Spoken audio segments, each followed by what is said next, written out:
At the base of a hydroelectric power station built into an existing waterfall on the Black River, teams assembled for the start of the Tug Hill Extreme 24-hour adventure race.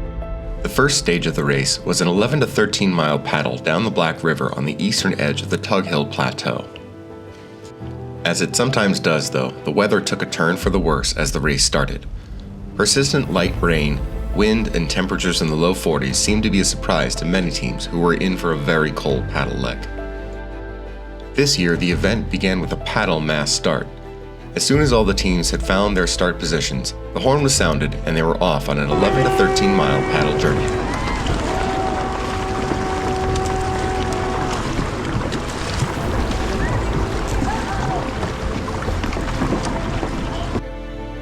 Teams in fast boats made quick work of the stage, but all teams suffered under the cold and rainy conditions. For the most experienced teams, the first stage also represented a decision point. Checkpoint 2 would add approximately 30 to 45 minutes of paddling on that cold, windy river. Some teams gambled that due to the punishing weather, the course would not be clearable by anyone, so they opted to forgo the second point on the course. That turned out to be a decisive strategy move, as it enabled teams, women of AR, and people using kinetic energy to limit their exposure on the water and focus more energy on bike and land navigation over the saturated terrain. The rain-saturated course gave way to mud in many places, especially the riverbanks, which were caked in several inches of soft, greasy mud. Teams had to wade through it to get to their bikes, and all the way to Checkpoint 4, where they would drop their bikes for an optional trekking loop.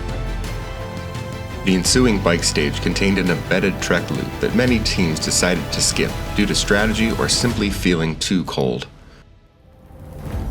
Temperatures hovered in the low 40s while persistent driving wind and rain continued to help the course and the teams. The first trek loop provided an early orienteering challenge and a preview of what teams could expect in the larger land navigation sections later to come.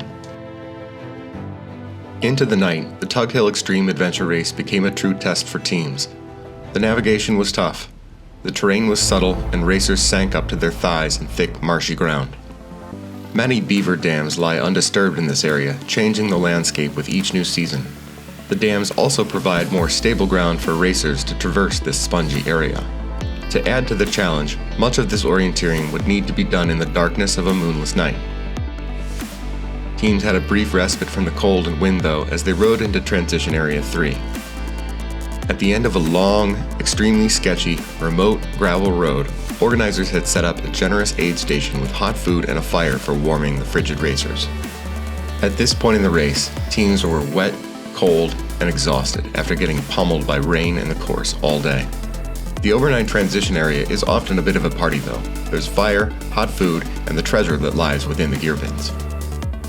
But the majority of the teams were able to fight through it. We got back down here, we've got warm food, we've got a fire, and people are getting dry clothes on and spirits are really picking up.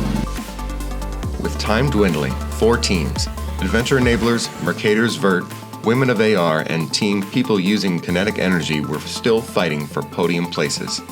Teams Women of AR and People Using Kinetic Energy had both gambled that the course would not be clearable by anyone. Good. We've made some really good, solid decisions. We dropped a checkpoint on that last check, but I think it's gonna work out fine. Cool. It was a smart one to drop. Ultimately, the weather was punishing enough that no teams were able to clear the course. Limiting their time on the cold and windy river, Women of AR and People Using Kinetic Energy were able to save time and focus on land and bike navigation, taking home first and second place overall, respectively. In the Premier Co-Ed division, the 24-hour race came down to just a single minute as enabled tracking edged out Mercator's Vert for the win and the automatic bid to the 2025 USARA National Championship race. This was the first year for the 24-hour edition of the Tug Hill Extreme Adventure Race. The area is beautiful and challenging, and we can't wait to see what Tug Hill Outfitters has in store for us next year.